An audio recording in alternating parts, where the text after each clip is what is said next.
IFM News. IFM News. Police Report. Magandang morning, Idol Dennis. Please come in. Yes, good morning, Idol Bernard. Kablawan taman tayo gayamtang ni Apong Glenn, Floor Director KT, Balitang Ilocos. Welcome mo sa... At Antoy, may tingiit-ngiit na. Awan, sunod ni Floor Director ED, hindi ko nagbaling video editor, Balitang Ilocos. Welcome, Apong Glenn. Then kasagutan ni Idol Lawrence. Well, Idol Bernard, duwa nga nagsinang drug operation, iti inuayat, iti PNP, Tility Novera, king kasamatan iti Dingras, Ilocos Norte. Naipilamitan ti reklamo iti Biscaya, kontra kada ito'y natili nga drug suspect, iti Dingras, Ilocos Norte, agtawin na pulo ket pito, may nga driver ken, taga barangay Peralta, Dingras, Ilocos Norte.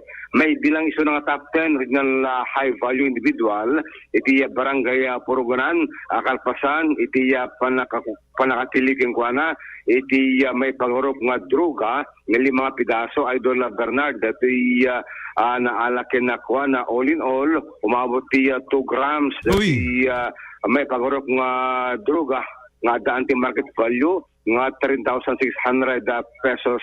May isang pulis na pamarang nga buyer iti ni White iti drug bypass operation kita positibo government line kaya ito'y drug suspect na alapeking kuana iti cellphone agraman iti may isang improvise glass tutor kastamatan iti black backpack na naglaon do iti may pangarop nga droga kentikas money na 189 pesos only, Idol Bernard. Second ti PNP Dingras ti drug suspect na bayagdan nga sisibutan kada illegal nga aramidin na napanggap pa lang iti panaglako iti may pangarop nga droga iti ili ti Dingras, Ilocos Norte. No, iti Dingras at damit tinatili jay ili ti Novera. May isang truck driver, Idol Bernard, iti natili babayan ti drug bypass operation, iti ili ti Novera. Agtawan ti 37 nga tubo iti Kabugaw Ilocosor tinadakamat nga drug suspect na alaking kuana iti 5 nga small plastic sachet nga naglaon iti may pangarop nga droga all in all 0.03 grams iti akadagsan na agbalor iti 2,040 pesos only na alapeking kuana iti 1,000 peso bill kasamaten iti duwa nga cellphone nga mas usar iti transaction iti mapagurop ngayon na panaglako iti droga.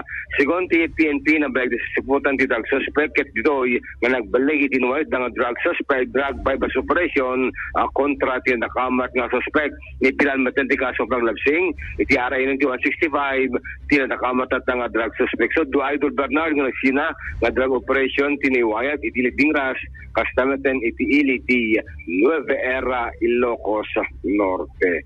Damang pala man po ti PNP, Idol Dennis Alitio, Tatak, Aramen. Maraming